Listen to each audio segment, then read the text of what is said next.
definisikan dulu, oh nanti ada semacam inputan,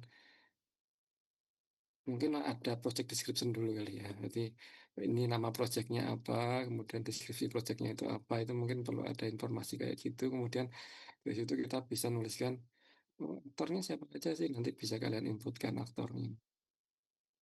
Dan setelah itu ternyata aktor itu eh, juga ada fitur nih gitu kan.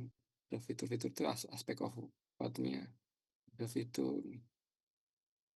Nah, fitur tadi ini ternyata ada yang ternyata kalau kalau kita membuat JC itu ada satu fitur itu ternyata aktornya satu, ada yang satu fitur ternyata aktornya dua, itu memungkinkan itu kan ya.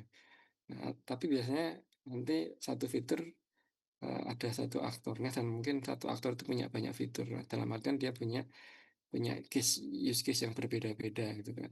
Nah, ketika ini kita sudah dapatkan, nanti kita sebenarnya dari informasi dua ini tuh sudah kita bisa buat use case diagram. Nah, kalau misalnya ternyata mungkin fitur itu nanti mungkin satu paket dengan aspek UI, karena aspek UI itu menun, eh, nun- men- kalau di user story itu aspek UI itu alasan itu kalau mau lebih dalam lagi sebenarnya adalah acceptance kriteria bahwa fitur ini itu akan tercapai ketika bagaimana gitu ya. Nah, tapi tetap itu nanti modelnya opsional, tapi kalaupun itu nanti kita misalnya satu fitur ini biasanya one to one ya, ini kalau dalam artian satu fitur itu pasti punya aspek belum tentu sih, tapi nanti kalau ada aspek Y itu dia akan melekat pada fitur tertentu. Nah, ini ketika ini ada tiga-tiganya atau mungkin cuma dua saja, itu sebenarnya kita bisa buat use case diagram. Use case diagram gambarnya use case gitu kan, ada aktornya siapa, kemudian ada use case-nya apa itu kan ya.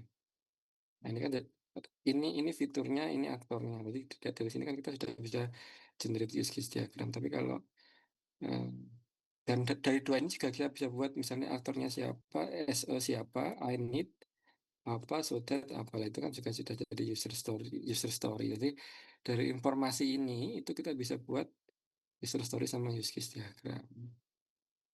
Nah, tapi setelah itu eh, itu namanya use case itu terdiri dari dua dua bagian, yaitu use case diagram sama use case specification. Use case specification itu, nah ini yang mungkin nanti agak kompleks ini, karena ini walaupun tujuannya sama menspesifikasikan use case atau user story, tapi formatnya sangat berbeda. Kalau use case specification tadi kalian sudah membuat kan tadi. Jadi kalau setiap use case itu nanti perlu dibuat aktornya siapa, kemudian prekondisinya bagaimana, post kondisinya bagaimana, kemudian kita definisikan normal flow-nya, alur kan biasanya kalau kalau kalau yang lebih mudah itu mestinya ada eh, gambarnya mungkin lebih mudah kayak seperti ini sih. Aktor melakukan apa, sistem responnya bagaimana, aktor melakukan apa, sistem responnya bagaimana. Dan normal flow, apakah ada alternatif atau tidak, maka formatnya juga sama, aktor melakukan apa, sistemnya responnya bagaimana, ada exception atau tidak. Ada perlu digambarkan juga nanti si respon aktor sama sistem itu bagaimana. Nah, ini eh, perlu dibentuk formattingnya, kemudian nanti kalian bisa memasukkan metadatanya secara secara baik gitu ya, dalam artian tercatat semuanya. Karena ini nanti sebenarnya kalau kita mau buat user story skenario mungkin bisa dari sini juga nggak masalah sih ya. Jadi kalau drivernya itu mungkin kita membuat use case specification terlebih dahulu, normal flow-nya bagaimana. Kemudian dari situ itu mungkin nanti kita bisa jabarkan lebih dalam kalau use case skenario karena dia nanti lebih spesifik. Formatnya ini formatnya. User story skenario itu given when then. Given itu prekondisi, when itu aksi, dan itu aksinya aktor, dan itu responnya sistem. Jadi misalnya, ini agak teknis banget ini. Misalnya kalau login tadi itu kalau yang normal flow tadi itu aktor akan memasukkan username sama password. Kemudian kalau normalnya dia nanti akan di-redirect ke halaman dashboard gitu kan.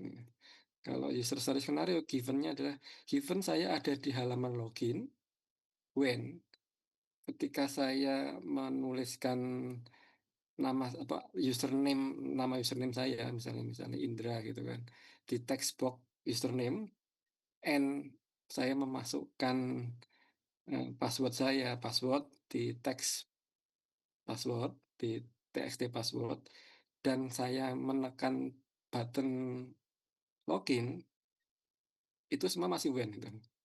Then nanti saya akan di-redirect ke halaman dashboard.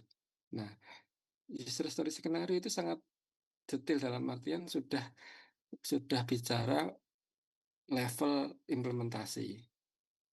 Nanti implementasinya itu kita sudah tahu bahwa ternyata di dalam halaman login itu ada txt username, ada txt password, sama ada button login. Ketika saya yang normal flow-nya itu saya masuk itu saya tekan itu nanti saya akan masuk ke akan di redirect ke halaman dashboard. Itu user story skenario. Itu juga nanti perlu kita jabarkan juga yang normal bagaimana, yang apakah ada alternatif lain, apakah misalnya kalau alternatif lain atau mungkin exception-nya itu ternyata passwordnya saya salah gitu nanti maka muncul notifikasi bahwa ada halaman apa namanya username sama passwordnya salah gitu ya. Nah itu dari user story skenario. Nah ternyata user story skenario tadi itu butuh rancangan GUI wireframe-nya di sini. Maka mungkin mungkin kita perlu mungkin perlu buatkan dulu, mungkin perlu buat rancangan bahwa ternyata kita juga perlu merancang nih ada ada berapa form, misalnya form form login itu ternyata elemennya ada txt username sama password sama ada button anu. Nah ini mungkin kita bisa rancang di GUI-nya kemudian karena kalau ini sudah ada maka nanti kita bisa panggil di sini user story skenario karena kita nanti bisa milih-milih eh, elemen dan lain-lain itu dari dari definisi kita di sini gitu kan.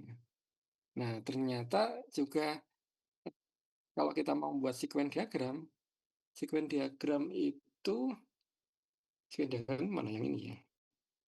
Ya, sequence diagram itu kita perlu biasanya kalau kita pakai patternnya ada aktor, ada boundary, ada kontrol, sama ada entity. Kalau dari use case saja kita cuma bisa dapat dua hal ini nih. Kalau dari use case jadi aktornya apa sama apa namanya kontrolnya apa. Kalau kalau saya sih eh, best practice-nya ketika kita gambar sequence diagram itu eh, use case itu akan jadi class control. Kemudian untuk melakukan use case tadi itu kita butuh halaman GUI apa saja. Ini ngambilnya dari sini. Nah, itu nanti jadi boundary. Kemudian kalau kita butuh nyimpen-nyimpen data itu adalah kelas entity. Kelas entity itu nyimpen datanya di mana? Biasanya di penyimpanan persisten. Contohnya ya database gitu. Jadi kelas entity itu adalah tabel dari database itu. Jadi mungkin ketika kita mau menggambarkan sequence diagram itu elemen-elemen bisa kita ambil dari aktornya, bisa dari fiturnya, bisa dari GUI-nya, sama bisa dari eh, entity-nya. Karena kalau kita gambarkan kalau dari activity diagram sebenarnya kita cuma bisa gambarkan antara ini sampai sini saja biasanya. Atau bahkan mungkin kalau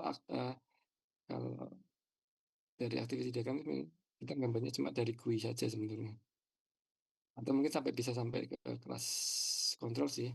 Karena kalau yang ini kan kita gambarkan activity diagram itu sebenarnya kan berdasarkan ini biasanya berdasarkan history story skenario. Nah ini kan interaksi antara pengguna sama sistem. Pengguna melakukan apa, sistem responnya apa. Jadi sebenarnya yang pasti jelas kelihatan tuh cuma responnya ini aja sih.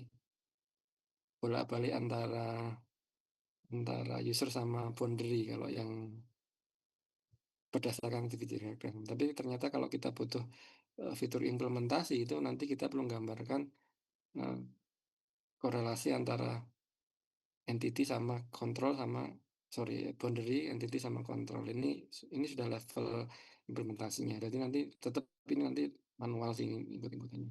Nah, 1, 2, 3, 4 ini adalah semua kelas, karena kalau di object oriented itu semua kelas. Jadi ini kalau kita gambar kelas diagram itu gambarnya dari sini gitu kan.